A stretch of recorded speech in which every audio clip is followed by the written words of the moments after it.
এই দলটি দাঁড়িপাল্লা মার্কা নিয়ে নামছে আর বলতেছে ভোট দেবো পাল্লায় যাবে পাবে আল্লাহ। তো আল্লাহ কি আমার আল্লাহ না অলি করে আল্লাহ নাকি একলা? যে সময় নারীদেরকে পণ্য হিসাবে ব্যবহার করতো, কথা বুঝছেন? সুতরাং এদের ফাঁদে পা দিবেন না। এরা আপনার ধর্মকে অবব্যাখ্যা করে তাদের নিজের স্বার্থ হাসিল করার চেষ্টা করছে।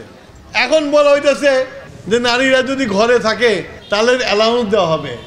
তাহলে যে এই যে আমরা যে আমাদের মেয়েদেরকে MA BA পাস করাইতেছি ঘরে থাকার দিকে, আর এই দুর্মূল্যের বাজারে আজকে যদি গার্মেন্টস ইন্ডাস্ট্রি না থাকতো আর এই গার্মেন্টস যদি মেয়েরা কাজ না করতো, এই পরিবারগুলোর দশা কি হইতো?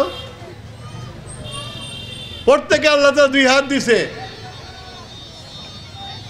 এখন বলতেছে নারীরা যদি ঘরে থাকে তাহলে অ্যালাউন্স দেওয়া হবে। কেন?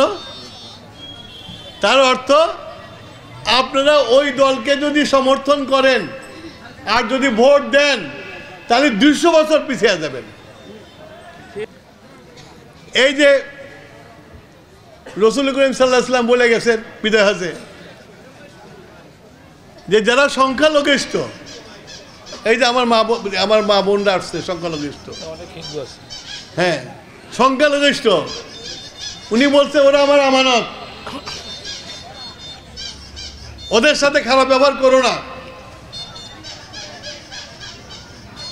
সেই জন্য আমাদের রাষ্ট্রপতি শহীদ প্রেসিডেন্ট জিয়াউর রহমান বাংলাদেশি জাতীয়তাবাদ দিছে। তার মধ্যে এই ভূখণ্ডের মধ্যে যারা যারা আছে, হিন্দু মুসলমান খ্রিস্টান বুদ্ধ জৈন যারা আছে সব বাংলাদেশি, সব সমান।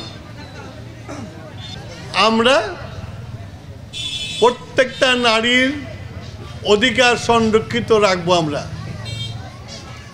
আমরা নারী প্রার্থী দিছি না, MP প্রার্থী দিছি না। আমার স্ত্রী রুমানা মাহমুদ নারী ছিল না? হ্যাঁ, হে কি গুলি থেকে মাপ পাইছিল? এই যে তোমার এই জামতল বাজারে আওয়ামী লীগের মাঠ থেকে কি মাপ পাইছিল? মাপ পায় নাই। তো সুতরাং নারী পুরুষ হাতে হাত না মিলালে সমাজ তৈরি হয় না। ওই যে জামাতের আমির কইছে এক বক্তৃতায় যে বিয়ে করো রানী,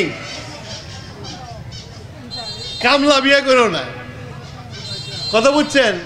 রানী মানে ঘরে আইসে ঘরের মধ্যে বন্দি হয়ে থাকে, আর কিছু করে পারবে না। কামলা মানে এই যে আমাদের যারা কর্মজীবী মহিলারা আছে তাদের কথা কইছে কামলা। এই যে নারী বিদ্বেষী, এরা হলো নারী বিদ্বেষী। এরা মিষ্টি মিষ্টি কথা বলে আপনাদেরকে আপনাদের পায়ে শিকল বাঁধতে চায়। সুতরাং সাবধান, আপনারা ধর্মবিরোধী হন কিন্তু ধর্মের কথাকে আপনাদের যেন অধিকার কারে না নিতে পারে।